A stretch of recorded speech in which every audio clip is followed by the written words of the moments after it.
know yet where we're going with this. So Yeah. this is a good No, conversation. but I feel like, the concept of reshoring as it relates to life sciences is really relevant today. Yeah, yeah. So maybe we start there.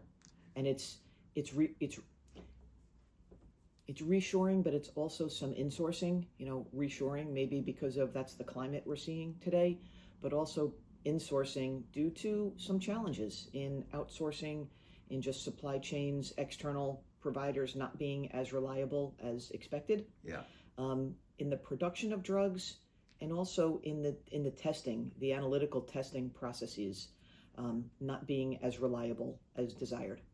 It's the drug production, but then it's also the analytical testing of the drugs. Interesting. I thought that was really interesting. Which speaks to the notion of an integrated environment, right? Yeah, 100%.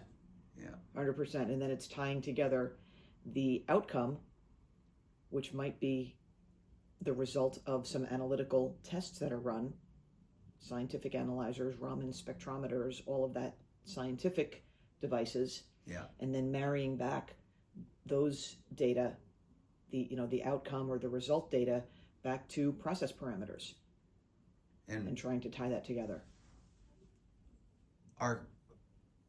You've been in so many life sciences companies. Are they typically well equipped to do that? Do we find at this, sitting here in 2025, or are there still upgrades that, broadly speaking, you think companies need to be looking at? Yeah, I don't think they're really equipped to do that yet. Interesting. Okay. What would you recommend? Just as a checklist, as a short list of things to look at. I guess I would recommend having a data model, and having a data map of what are the outcomes that we're trying to optimize, and then what are some of the set points. What are some of the knobs that we can turn early on? What are some of the process parameters, the recipe set points? Maybe a different mix of raw materials from one cell bank to another, one raw material supplier to another, and making those adjustments up front so that we can optimize the outcome, optimize batch performance, process performance, and make sure that the product that we're making is good, viable product every time. So what technologies support that process, what you just walked through? So I think an integrated automation platform from companies like Rockwell, whose technology we deploy on a regular basis, making sure that you're using a tool that has some built-in modules or some built-in logic that you can deploy. Like if we want to talk about specific products, like the Plant PAX library has a library of standard modules that we can deploy. Sometimes we also build our own modules. But ideally, we want to be developing and deploying modules that are sustainable, that can be applied to different types of equipment, can be applied, multiple instances. So you have a playbook, is what it sounds like. You know, and you've done this so many times over so many companies. You have a playbook, but that playbook, I'm guessing, gets modified depending on the company, their particular circumstances and needs. How varied is it out there? Do you see massive shifts or changes in the way things are deployed, or does it follow a fairly standard narrative? That's a good question. So I think it follows some high-level best practices in terms of designing and building and testing modules and then deploying those modules. But processes are always evolving. You see a lot of interest right now in the life science industry in drug conjugates, use of potent compounds. There was some interest years ago in drug conjugate, and it felt like it didn't really live up to the promise. Now it's really coming back. So the types of processes, the process equipment is going to change for that type of production and those types of processes.